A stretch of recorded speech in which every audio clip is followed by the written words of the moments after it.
Burkholtz, gone up into the Tuscarora Nation and the town of Lewiston, right through the escarpment and its own set of locks there, basically mimicking the Welland Canal all the way up through to Lake Ontario.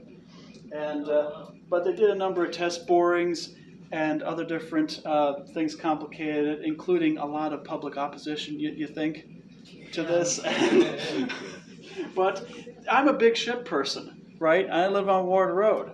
I could have just walked down about a block into Burkholtz and watched ships coming in and out if they had done this. My parents bought a house north end of North Tonawanda in 1963. Next to them is the wetlands, and that was the designated path Mm-hmm. north end of North Tonawanda to go towards Burkholtz. Oh, I mean, geez. the ships would have passed, hadn't been built. The ships would have Where did it passed start? about 30 feet from the house. Oh, and you know, It started right at the north end of the Gratwood Park, the old city dump. mm-hmm. It started right there, cut in from the Niagara River there, and gone, you know where Drake's School is? No? Yeah, yeah. Okay. Gratwood Well, School, it would have yeah. gone between Drake's School and Ward Road. Oh, wow. Okay, thank you. That clarified it a bit. Yeah, because because I only just discovered this not even a year ago, and so, and A week after they moved into the house is what they were told. Well, they may be seeing some oh my bikers God, go through. that's nuts. That is nuts. But you know the reason for this was because Buffalo was falling back. Yeah. The St. Lawrence Seaway had just been opened up by 59. Okay, so they were kind of thinking about doing this anyways, but 59 almost took Buffalo off the map with regards to international trade. And even the rail lines and so forth were starting to diverge away from there. And so the canal was a way to sort of salvage the situation. And you built anything back then. This is the Robert Moses era, right? So I'm sure he would have been part of that project. You had something to say, I'm sorry. Where on Lake Ontario with that straight line? Around Newfane, pretty much. Right through the Newfane Township, essentially. Right on the eastern edge of it, probably, before the Youngstown Porter area, essentially. It would have kind of gone in that area and emptied out into the lake. There were 4 locations, possibly, for Niagara County Community College to go in the town. Before the Summit Mall was built there, Niagara County Community College could have been built there. That was one of the locations for that. A site just north of that, on what's Brownfield now, with regards to Bell, was another location. And up in the northeastern area of town was another possible location for Niagara County Community College. Ultimately, they, of course, settled in the Sanborn-Cambria area right there for the new campus. In the northeastern part of town, incidentally, there could have been a massive quarry. That's another crazy idea. That's the last one I'll mention that was going to be here. And that quarry is now actually in the town of Niagara, on top of Tuscarora Road. That quarry was originally proposed for Wheatfield. And it was supposed to go up in that area of our town. So that's another one. And of course, we all might remember the Oz Project, where they were going to have a theme park just south of the Summit Park Mall area and fisheries to help supply it, and actual little people employed as munchkins. Yeah, and so that was, I was there for that, for a lot of that, and so for those and many other reasons, it didn't happen. Well, the parking lot would have come almost over to Whitmer Road. How big it would have been. Yes. Yeah, and that's how, and it was probably too big for the concept. It was underfunded, underthought. It wasn't really thought that well through. Now, who remembers the Oppenheim Zoo? Of course, right? You know, again, since you all know, that's why I skipped to the text, because what this was. This is actually a picture of the renovated Oppenheim Zoo. This is what they were going to do to try to save it by the late 1980s. Was by expanding and reinforcing some of the pre-existing exhibits. But it's the only really good map I could find of the Oppenheim Zoo as it existed yet at that time. The Oppenheim Zoo existed in the southeast corner of Oppenheim Park. The land is still technically deeded, or was technically deeded, to the Kiwanis organization, and the county owns it now. But up until about 1989, and from 1946 or 47, that was the zoo. Max Oppenheim of Niagara Falls, he tried to get a zoo established in Niagara Falls area proper, and eventually found Wheatfield to be a more attractive option for the size plot he needed. And so that's what established that. He was a major influence in Niagara Falls politics, and this is what we know him for, essentially, was the county park and the zoo in particular. I think the county park was named for the family, and Max Oppenheim built the zoo as part of that. And here's some pictures from the zoo, actually, that I have. This was submitted by someone on the Facebook site there. Here he is standing in front of a large reindeer in a cage area here, and with a couple of maple trees right there. And this is Jenny, actually. She is, or was, a niece of a friend of mine, and this is when she was a little girl, around 1980, visiting with one of the goats at the time there. And that's an article on the Oppenheim Zoo that included a couple of bison at the time that were there, right? Yeah. I've never seen it. I think it's It was pretty extensive. It was a pretty respectable zoo for a long time. There was also a horse riding operation nearby, too. Where is the Oppenheim Zoo? Oppenheim Zoo used to be... I've heard of it, but Right about at the end of Whitmer Road where it runs in the boulevard. Whitman Boulevard, right across the boulevard from Whitman. on the boulevard? There's a park Yeah. still there now. Yeah, Oppenheim Park is there, and Oppenheim Zoo was a part of that park. Right, of it, yeah. Yeah, it used to be at the far southeastern end of Oppenheim Park. If you look at it today, it's basically the overgrown portion of Yeah. Oppenheim Park. Everything else is all mowed and manicured and whatever, but that was the area that was such a problem for a while after the closure. Now, of course, we have Melody Fair. And I mentioned Melody Fair because many people went to Melody Fair over the years. Here's some pictures on the subject. It was started in the mid-50s, essentially, as a tented structure, and then eventually graduated to a building, and all sorts of different people performed there. And of course, many of you remember who those were. I don't have to tell you, in the North Tonawanda History Museum, the whole history of it, essentially. But it closed by the early 2000s, with Engold Humperdinck being the last performer there. My high school class had their graduation there, we were the only ones, class of 73. Nice. I can still remember my mother when she came home with my dad after she saw Tom Jones. And see it.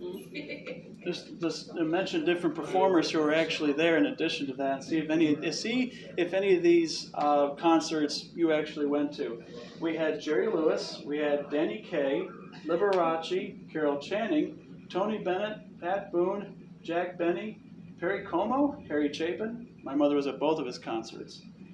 Richard Pryor, the Kingston Trio, Harry Belafonte, Kool and the Gang, Johnny Cash, Kenny Rogers, and Louis Sanchmo Armstrong, just to name a few. And of course, the center stage rotated and revolved. And it was a theater in the round. It was a Shakespearean experience, very intimate experience. And it's a kind of theater atmosphere that a lot of people don't have today. It's, when you have concerts in these huge, huge arenas or in sports stadiums, very little relationship between the performer, essentially, and you. But in Melody Fair, there were a couple of thousand people in there, essentially, about 3,000 people. They were kind of on top of each other a little bit, especially up in the balconies. But the acts were phenomenal. The view, there was no bad seat in the house. And there was a bar and everything else right there. So, and of course, bars across the street like the Crystal Bar and so forth. Everything you can imagine was there. Again, a little uncomfortable, really no air conditioning. Right, you just had to depend on the breezes and other forced air and so forth. But I think the quality of the shows, the nature of the building was otherwise perfect for a performance. So that's what makes the difference. Other people included Paul Williams, Neil Sedeka, Bobby Darin, Connie Francis, Phil Stiller, Sandler, and Young, and the Everly Brothers. Crosby, Stills, Nash, and Young was there too. Jay Leno? And Jay Leno. Reba McEntire? and George Carlin, George Carlin. and Gordon Lightfoot, and yeah, I usually tell people everybody except Elvis and Michael Jackson were there. Really? Yeah, pretty much. If you can imagine it, it was there. Now, who remembers the Boulevard Drive-In to sort of wrap it up? Plug Hmm? of, if you're about the Facebook page for Mhm. Melody. Oh yeah, Yeah. no. If you have access to Facebook, again, there's a group page called Melody Fair Memories, and you can go there and share and submit different pictures and what you remember of it, essentially. And in fact, a lot of what's on that page now, from further down, you can go into the archives right here in the folders there, and a lot of most of what's on that page, you can see in there.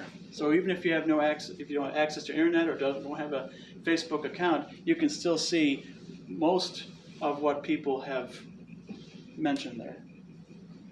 So who remembers the Boulevard Drive-In, by the way? Yep. Another venue that kids used to sneak into, without too much punishment. And it used to exist on the corner of Whitmer Road and Niagara Falls Boulevard, across from Oppenheim Park, where People Inc. is now, essentially. It's a public assistance agency. And they exist on that corner. That whole thing was torn down by the mid-1980s, but it was built in 1954, and one of the first movies it had in there was The Robe. When that came out, it was a big blockbuster at the time, and when that movie came out, that was the first movie that it showed, was The Robe. Other movies like Dial M for Murder, Flight to Tangier, How the Gang Ruled was smashed in Miami, The Miami Story was there, and other movies like that. Camp horrors and mysteries and so forth. All sorts of stuff was shown there. And this is an assessment picture of the sign, the marquee basically outside of it, and one of the big screens as it still stood there. There's a for sale sign in front of it, so of course this is when the whole thing had shut down. But most people have no idea that there was a drive-in here at all. Wasn't that big? Besides us, yeah. Yeah, it wasn't huge. These are two more pictures of it right there. And of course, we, the town of Wheatfield, have a number of great service organizations, including the Lions Club, the Kiwanis. We used to have the JC's organization, the Junior Chamber of Commerce. They actually built some of our first playgrounds and has helped establish our first municipal parks before we had a recreation department. And they did that for different towns across the country, essentially. It was also a place where young entrepreneurs could get scholarships and references and things like that. The Kennel Club was established here, and these are just different pictures of these different organizations, like the Lions Club over here, and Wheatfield Seniors and the Garden Club, and so forth. Most of these you'll be able to visit actually for our Fairmont Park family picnic in mid-August over there. By the way, at Fairmont Park, I'm sure that you're all familiar with that up in there off of Nash Road. It was a private cemetery at one point, and there are several stones still visible there, and more than that underground yet. But there are two protected plots there, and one of these main plots actually has two Civil War veterans that have been identified in that plot, and you can see those. You can see that preserved today there. And this is a picture of the town board at the time standing in front of that boulder that has the plaque that I told you had been popped off and stolen later on. Well, that's what it looked like originally when they dedicated it in 1972. Justin, do they? And that's the house that stood right at that site, practically just a little over, that was there at the time that it became a park and you tore it down, and that's where the recreation department building stands now. Was that a family cemetery? It was a community cemetery that had to do with the Nash Road community up in there, and it was supposed to grow. It was supposed to be a larger collection, but unfortunately, Ward Road in particular developed faster than Nash Road did, and so that cemetery and that road didn't get a lot of attention right off. So eventually, that cemetery was essentially abandoned, and I don't think there was an organization enough to be able to maintain it. So by the 1930s, it was basically abandoned. Farmers used to complain that they would chip their blades of their reapers on some of the stones that were still there. So, and at last, you know you live in a country town when Let's see, what's the headline? Cow delivers triplet calves in bird cults.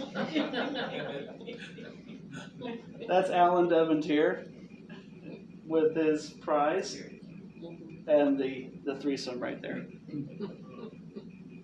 And thank you so much again for having me. This is the rug that was created, or it's not a rug, it's a throw that the Holy Ghost Church ladies, the ladies auxiliary there put together in the mid-90s, showing all the different historical churches and a few other places, including the Das Haus Museum there in the weave there. Hopefully they'll make more of these. They were really good. Other different towns made these sort of throws. So that's all I've got. Did well. Thank you so much. Very good. Do you have any insight as to how Sanborn was named within the town? Sanborn, There not wasn't specifically. Sanborn. Yeah. Yeah, they were just. Oh, okay. And again, thank you for that. Again, where was that, your house, Miss Martin? It's, right behind Sharp Pretty on Bear Road, the first house off of Lockport Road. Okay, Yeah. we will exchange information. Any questions or comments or anything like that? Justin, getting back to the Melody Fair thing, have you ever, along Niagara Falls Boulevard, have you ever heard of this or anybody speak of it? It was like a old two-story farmhouse and it was called Meadows Farm Cooking. Have you ever heard of that? Mm-mm, I don't think so. This lady, she didn't operate it as like a walk-in restaurant, but she would take orders, and like a lot of the people that performed at Melody Fair, there was a group of actors there, they would come, tell her what they wanted, she would cook it, and then they'd come back, either the next day or at supper time or something, and have their meal. Do you remember that? I think, Just before my I mom don't died, I remember asked that. her about it, and she couldn't remember it either, and I'm sure it was there. This is on the boulevard between Nash and Louis Road. Somewhere in there, yes, yes. Ruth Strang used to, the lady who baked the pies there. Yes, you're right, Ruth Stain did bake the pies. Yep. Wow. I had totally forgotten that. Okay. And Then I'm also, not imagining the whole thing. but you hear all sorts of stories like that. People had little enterprises even out of their homes where they would sell penny candy and so forth. You had the roller rink down the way over here called the Peppermint Stick, and that was a very dynamic place for a long time. It was actually built out of a series of chicken coops put end to end to end like that. Oh. It's a private home now. It's just I'm not across the sure way that from that St. chicken John's coop Church. story is So, exactly right. stories like that. And The front part is an old building going back to the about 1900, because my dad just was born in South Kitty Corner. And then Bill Stencil, that built the big house that stands next to it, he kept adding on to that. So there may have been some chicken coops in there, I'm not sure. Because the house next door, I remember going toward North Tonawanda, they had several little coops there. They had a cow and so forth there, and chickens in there, just like a lot of people here in the avenues had cows and chickens. Yeah, and also I just want to mention too that, and actually Tom, want to talk about the July 2nd event right behind Town Hall? Yeah, just very quickly. Yeah. The small veterans group that we have in the town is sponsoring for the first year a combination show. It will have some military vehicles there, it will have as many old fire engines as we get, and the Legion riders are going to provide motorcycles, all at the new memorial. And then on July 2nd, it starts at 10 o'clock in the morning and goes until 2 in the afternoon. We will have some things on the side to look at too that are being provided by the veterans, some things for, I won't say for sale, but for donations. Lions will also be providing lemonade, ice cream, water. So if you would like to come, we'd certainly love to have everybody there. This is going to be a great opportunity if you have grandchildren. The military vehicle group especially enjoys having kids sit up in the seats of these military vehicles. They're very good about that. They're very attentive too, so you don't have to worry about anything. Kids love big trucks. They just do. And fire engines, they're in heaven. So please come. Bring everybody you can. And this helps with the support for our new monument behind Town Hall like that, which his group has done a phenomenal job in helping to realize and expand for all of our veterans and all those who have served. And I'm looking at you two guys. I definitely want to see you guys over there for that. Yeah. it's for you guys. It's for you. You know. So, absolutely. Any other veterans in the room? I know you are. Yeah. And so forth. Yeah. So thank you again. God bless you. Okay. Thank you. Thank you, nice job.